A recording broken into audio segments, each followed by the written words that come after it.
Bulk density is a physical soil property that has numerous applications in soil science. Soil bulk density relates the dry weight of the soil to the volume it occupies. With this, numerous other measurements can be obtained, such as infiltration rate, saturated hydraulic conductivity, and most notably, porosity. Bulk density is essentially just a density measurement dividing mass by volume to acquire the percentage of a space occupied by a mass. In this case, the mass is the dry weight of the soil sample, and it's being divided by the gross volume of the soil, meaning both the dry soil particles and the space they occupy. This density measurement should not be confused with particle density. Particle density is found by dividing the dry weight of the soil by the volume of strictly the solid particles. The average particle density, commonly used in soil measurements, is 2.66 grams per cubic centimeter. In this video, we'll discuss two methods of calculating bulk density in the field. The first can be conducted with basic everyday materials, and the second, known as the core method, will provide a more accurate calculation. The first thing we're going to do is remove a chunk of soil from the ground here. And the first thing we want to do before we remove it is just take off like the bits of vegetation on the surface. So we're going to scrape that off. And then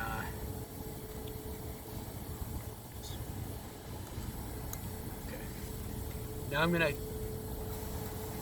cut around this hole here. And you don't have to get too deep because you only need really a smaller sample, but use your own judgment for how big you want it to be.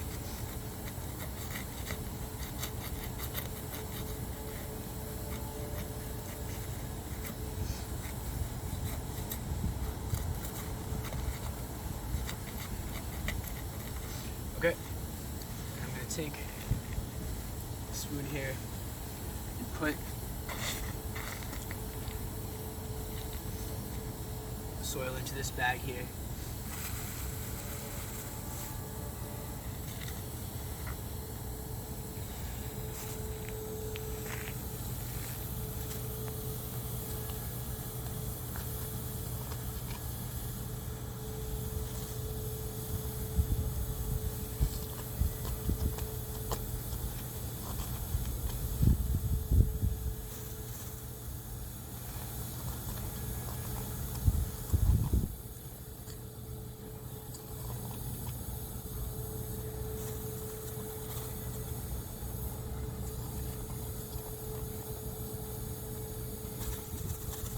Okay.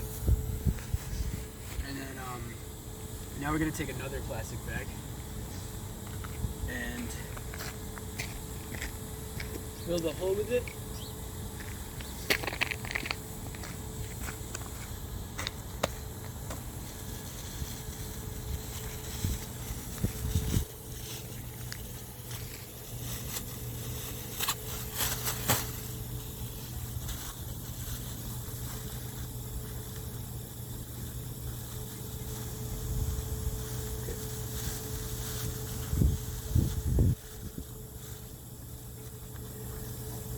We're going to use this beaker of water here.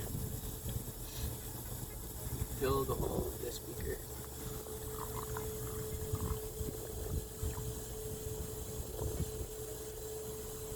And the volume of the water is almost perfectly equivalent to the volume of the soil that was in this hole.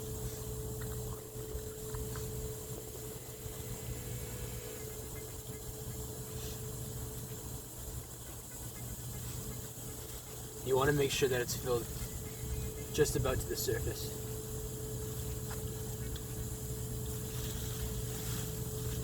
Okay, just a little bit more. Okay.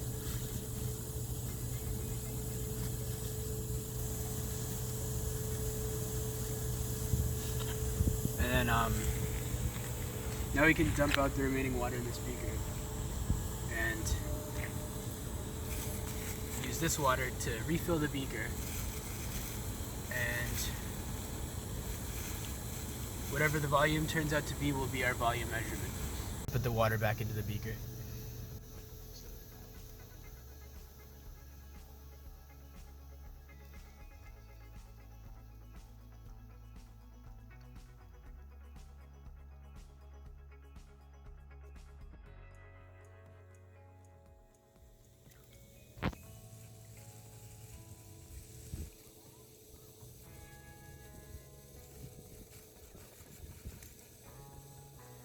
Okay.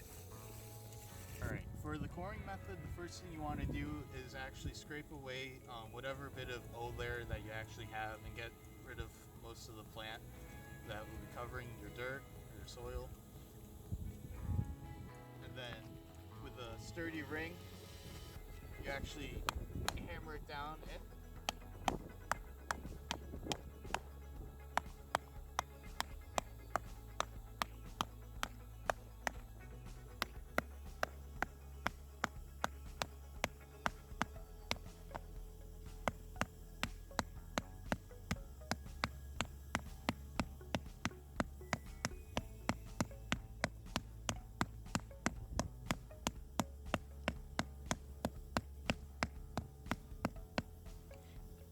Alright, so then you'll have a full ring of soil, and then this sample is what you use to determine bulk density. And then you take this to the lab and you'll sift through it, get rid of all the large rocks, and weigh the sample. The volume of the water-filled bag will be about the volume of the removed sample. Ours came to 150 milliliters. Milliliters are equivalent to cubic centimeters, so the volume of this sample was about 150 cubic centimeters. We then oven dried the soil by microwaving it and periodically checking its weight. When the weight stops decreasing, it means that the soil is sufficiently dried. When microwaving our soils, it took 8 minutes to sample and we checked the weight at 2-minute intervals. After sieving out the larger particles, we weighed the larger particles or coarse fragments and the oven-dried fine particles individually. We found the weight to be 62 grams for the coarse fragments and 171 grams for the fine particles. By dividing the mass of the coarse fragments by the average particle density of rocks, 2.66 grams per cubic centimeter, the volume of the coarse fragment was 23.3 cubic centimeters. By subtracting this volume from the total volume of 150 cubic centimeters, we found that the volume of the fine particles was 126.7 cubic centimeters. We divided the mass of the fine particles by the new volume of 126.7 cubic centimeters to find the bulk density. The resulting bulk density was 1.35 grams per cubic centimeter. When doing the core method, the core's volume is calculated using the volume of a cylinder. When measuring this volume, it is important to go from inside wall to inside wall to get a more accurate calculation. The volume of our cylinder ended up being 203.58 cubic centimeters. The dry weight of the soil was 248 grams.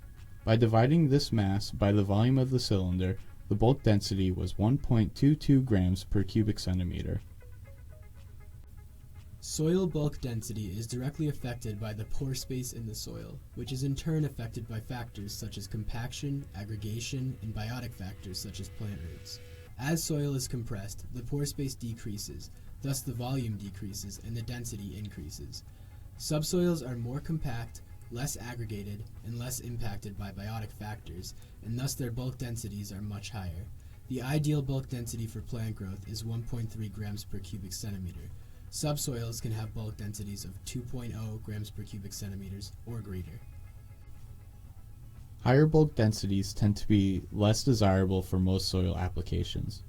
Human activities such as logging and developing access roads and trails can increase bulk density. Increases in bulk density leads to a decrease in water infiltration, which can cause surface runoff. Thick layers of wood chips and boardwalks over wetlands are management practices that can be used to avoid compaction. Plants grown in urban areas need special soil treatment methods to combat the highly compacted urban soils. Tillage of farm soils will ultimately raise the bulk density because it depletes the organic matter, which causes the soil structure to weaken.